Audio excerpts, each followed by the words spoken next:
Harry leaves America. Is it over? A publicity push is doing little to quash rumors. Once upon a time, Harry and Meghan, the Duke and Duchess of Hypocrisy, were supposedly so in sync that Meghan described them as being like salt and pepper. She said, "We always move together." But unfortunately, in spite of all the saccharine superlatives, there are still rumors that Harry and Meghan's marriage is not doing well. Last week, there was a very public and very choreographed pre-taped video of the two of them making calls on behalf of a charity. And there was also a puff piece about their relationship on the cover of People magazine. It dropped that very same day. But it's not enough. Insiders keep on questioning whether or not they're going to go the distance. Many people are also suspicious about whether or not Harry is really so happy in California. He's often looking very lonely on Santa Barbara beaches with his Labrador Pula. He has a few solo overseas trips planned, including polo gigs in Singapore and Japan this month. There are also maybe plans to travel to his beloved continent Africa to film a documentary once the Hollywood actors and writers strike stops. Harry is also, of course, going to have to come back to London for all those legal cases against British newspapers. A source reports Harry's been itching to get out of America. None of these trips have even a hint of Meghan's interest, let alone attendance either. One insider close to the couple has gone so far as claiming that Harry and Meghan are going to use Harry's trips as an unofficial break in some attempt to try to repair their relationship. In spite of the staged video appearance last week, Hollywood sources maintain the reality is former actress Meghan is very much in hiding after so many embarrassing project failures. It has been reported that she didn't even go to the baby shower of her supposed friend Serena Williams, in spite of the fact that the tennis star organized Meghan's own multi-million-dollar New York soiree when she was pregnant with Archie Fishel, who supposedly is now 4 years old. It has also been alleged by Lady Colin Campbell that high-profile politicians like the California Governor Gavin Newsom have been avoiding Meghan's phone calls. Some friends are worried that it's just a matter of time before the pressure becomes too much for Meghan and Harry and their marriage. A source says when they made this move to America with all these big plans, they could never have seen it turning out this way, and there's not much they have in common anymore. There are also disagreements about the kids, from their education to their exposure to media. Meghan's claim they always move together is coming back to bite her in the derriere because he's got his bags packed for Asia and one foot out the door. The fact is, Meghan and Harry have tried every trick in the book to create their whole victim narrative. And now, after the Oprah interview, after the 6-part Netflix docuseries, the 416-page book, so many high-profile interviews, there are reports that Meghan and Harry have run out of things to say. The public is just getting sick and tired of hearing these multimillionaires pretend to be victims and whine. I mean, just imagine claiming that you don't have anything left to say when you've got a contract with a media company to produce content for their programs based on your life.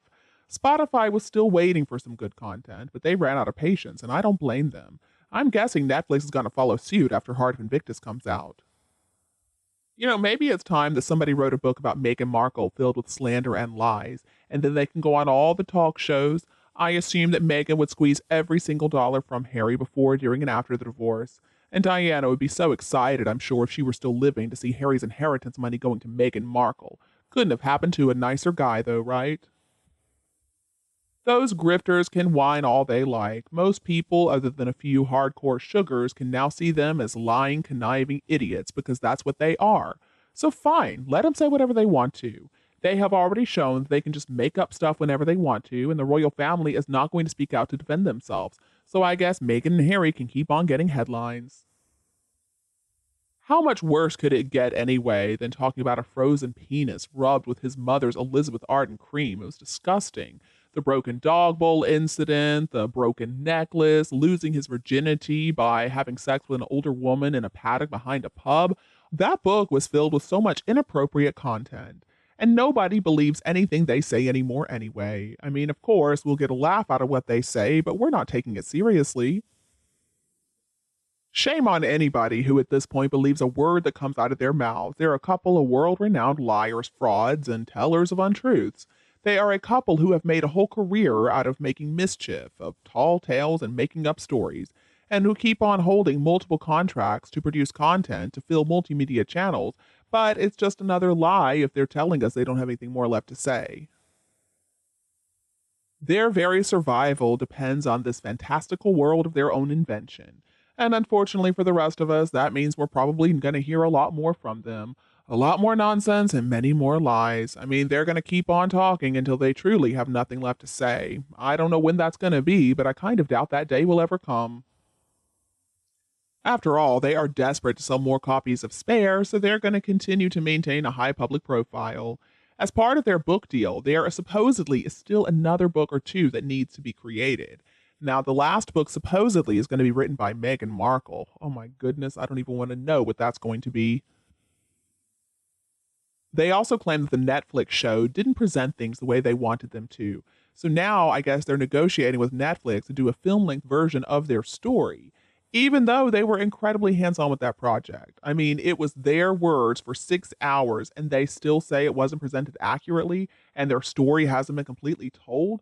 What else could they possibly have to say? We know what they're up to. They're just going to make up more lies. Nobody with a bit of sense, though, believes anything Meghan Markle says. Now, maybe she's going to be quiet for a little while, but it's only to allow some time for the furor over the alleged high speed car chase through New York to die down. Nothing so far that Meghan has said has amounted to anything. I mean, what great insight into the human condition has been provided by Harry and Meghan? Somebody please tell me, because I cannot see it. Seriously, though, who have they helped? What service or strength have they offered to anybody else? What kind of timeless content have they produced? Have they produced some amazing book? Have they produced a film, a song, a play with a universal theme that we can all relate to and that's going to bring us together? Absolutely not. They haven't done any of that. They just whine about how their overprivileged existence has not worked out well for them. And also, we heard all those stories about drunken sex and frozen penises. I'm still trying to figure out Harry's intelligence or lack thereof. I mean, he has a complex personality with an oversized ego and the self confidence to match. His articulate language skills prove that he's not incredibly dumb, because low IQ people are not good speakers. They have very limited vocabulary. Harry at least was well educated. I suspect that it is his self confidence and poise that carry him through, but I think all the fuss the Queen made of him when he was in his mid 20s during his military exercise is what really inflated that ego. That is what has encouraged his self confidence and air of smugness, to the point that now he's convinced that it doesn't matter how indiscreet he is in his words and behavior, he's still so special. I think a lot of Harry's problems boil down more to environment than him being born with a low IQ.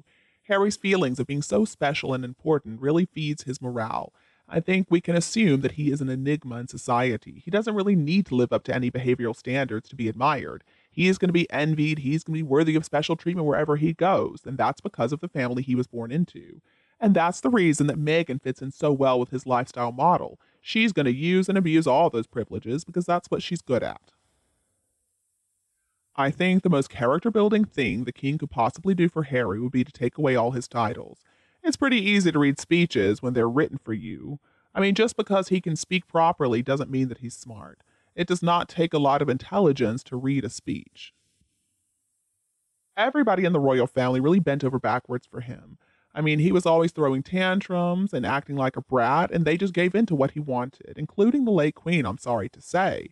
That is how poor character and self centered behavior is really encouraged in a child. Harry got so much praise and attention, but he didn't really achieve very much at all. He put no effort into anything. Until, of course, the army. Well, he had to act right there, or eventually he was going to be exposed. Harry and Meghan, though, have something seriously wrong with the both of them. I mean, who fights their family like that? And especially such a lovely family. I can only hope that they get their comeuppance, and it's not going to be pretty for them, but it's exactly what they deserve.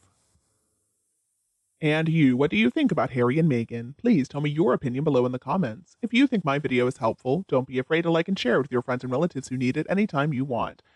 And don't be afraid to click the subscribe button to get more updates in the future. Thank you so much for tuning in, have a lovely weekend, and we'll be back to see you all tomorrow.